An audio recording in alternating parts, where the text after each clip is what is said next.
speaks truth for God. Nagsasalita ng katotohanan para sa Diyos. So, ang si David ay hinamak ni Goliath at ang kanyang Diyos. Si David ay nagsalita ng matapang kay Goliath, sa harap ni Goliath. Sabi ni David, makipaglaban ka sa akin na dalay, espada, sibat at punyal. Pero lalabanan kita sa pangalan ng Panginoong makapangyarihan. Ang Diyos ng hukbo ng Israel ay ang hinahamon. Sa araw nito, ibibigay ka sa akin ng Panginoon. Papatayin at puputan kita ng ulo. Ngayong araw din ito, ang mga bangkay ng mga kasama mong Filisteo ay papakain ko sa mga ibon at mababangis na hayop. At, take note the word, ito yung highlights ng top ng ano natin. At malalaman ng buong mundo na may Diyos. Na may Diyos ang Israel. Malalaman ng lahat na nagkatipon dito. Oh? Yan po ang highlight. Malalaman ng lahat ng nakatipon dito na kayang iligtas ng Panginoon ang kanyang bayan kahit na walang espada o sibat, sapagkat ang Panginoon magipaglaban at ibibigay niya kayong lahat sa amin. So, ang sunod na istorya, talagang namatay si Goliath. David tells us the main purpose kung bakit tayo magsasalita ng katotohanan. At ang sabi doon, upang malaman ng lahat na may Diyos.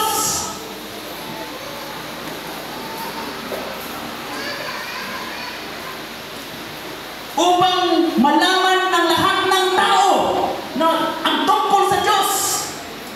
Yan po yung ultimate natin or main purpose natin. Bakit tayo magsasalita ng katotohanan para sa Diyos? Upang malaman ng lahat ang tungkol sa Diyos. Ang pagsabi ng katotohanan ni David kay Goliath ay, meron ba dyan?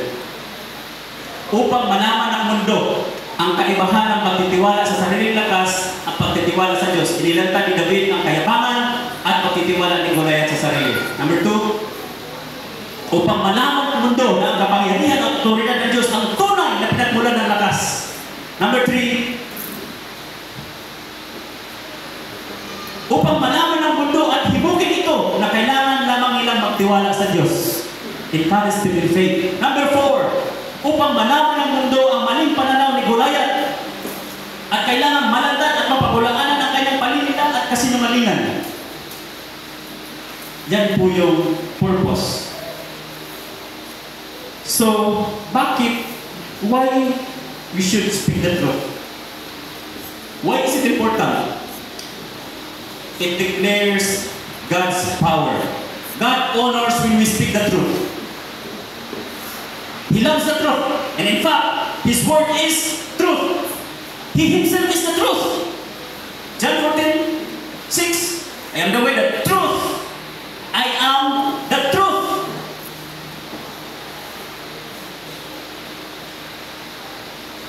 Don't you know, mga kapatid, nang tayo po ay naging anak ng Diyos, binigyan tayo ng Diyos ng spirit of boldness. Naniniwala ba kayo? Amen.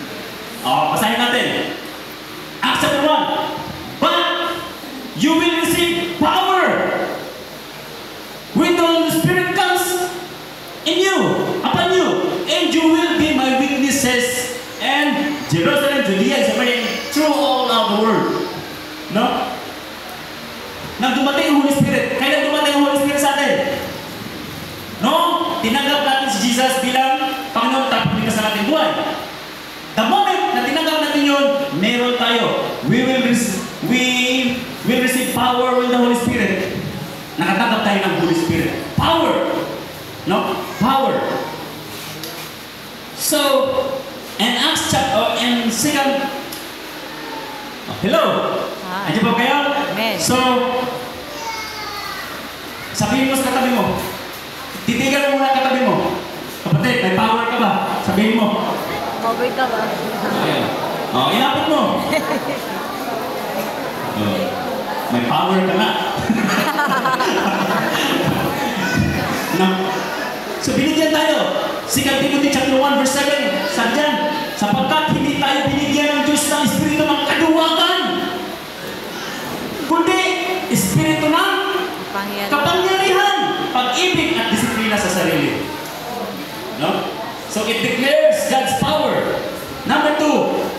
confronts falsehoods. It confronts falsehoods. No? So tayo po ay nasa mundo ng puno ng deception.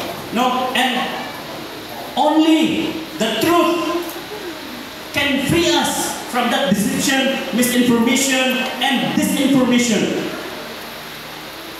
Truth lang, kamaturan lamang. No?